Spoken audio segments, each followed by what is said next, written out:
écoute, laisse-moi aller, là, puis dis-moi à la fin si je leur fous un peu. C'est moi qui leur fous pas, OK? OK. Bill Zito, c'est un génie. Hey, c'est un génie, Bill Zito, hein? Sam Reinhart, il y a juste lui qui savait qu'un 4e show total qui sera aux 25 buts par année allait se mettre à être bon. Il y a juste lui, il n'y a pas un autre DG qui le savait. Après ça, Sam Bennett, 4e show total, saison recrue 18 buts. Il y a juste Bill Zito qui voulait ce gars-là. Matthew Tkachuk qui veut s'en aller. Hey, il n'y a pas un autre... Ça a l'air qui était dans la course avec Winnipeg.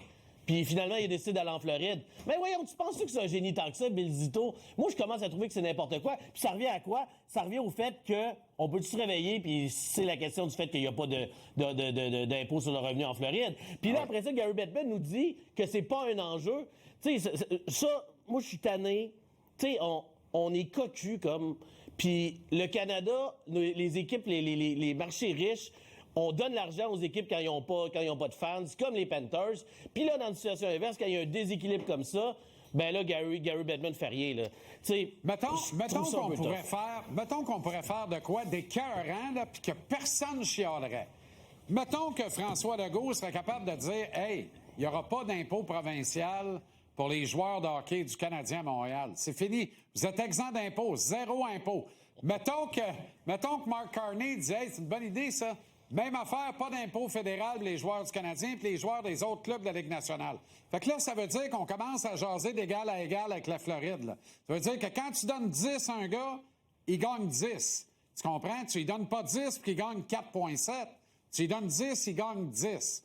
Mettons qu'on ferait ça. Penses-tu que Bettman tolérerait 3 finales de suite impliquant le Canadien, suivant 3 finales de suite impliquant les Leafs de Toronto? Penses-tu vraiment qu'il réagirait pas? Alors, regarde-moi sans rire, là.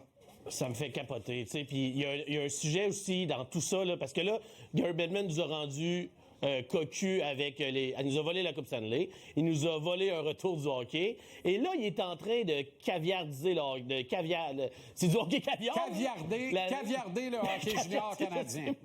Puis, mais le hockey junior canadien, y a-tu quelqu'un qui réalise comment que là, les Américains sont venus nous voler notre vitrine, notre argent, le développement de nos jeunes hockeyeurs? C'est un drame ce qui arrive. Puis là, après ça, Cecchini qui s'en va dire que la Ligue est dans un meilleur état qu'elle était. Tu sais, parle-en au monde à Val-d'Or, à Bécomo, même à Shawinigan, là, ils ne voudront pas avoir un seul joueur américain qui ne voudront pas y aller. Je trouve on dirait que c'est comme accepté socialement. Ah, c'est effrayant. Moi, je suis fâché de ça. On avale les couleuvres, puis amenez-en d'autres, on n'a pas étouffé encore. 2 souhaits à formuler vite en terminant. Il faut vraiment qu'on se quitte. 2 souhaits? Ben Jean-Charles, je te souhaite là, un gros joueur, un Crosby, un Marner, parce que tu as été une figure marquante du paysage asiatique depuis quelques années. Je le sais que tu es un fan du Canadien, je le sais que ça ferait du bien à ton cœur, je le sais que tu travailles fort en bataille pour faire un show des fois pas facile parce que le Canadien perd 4 games de suite.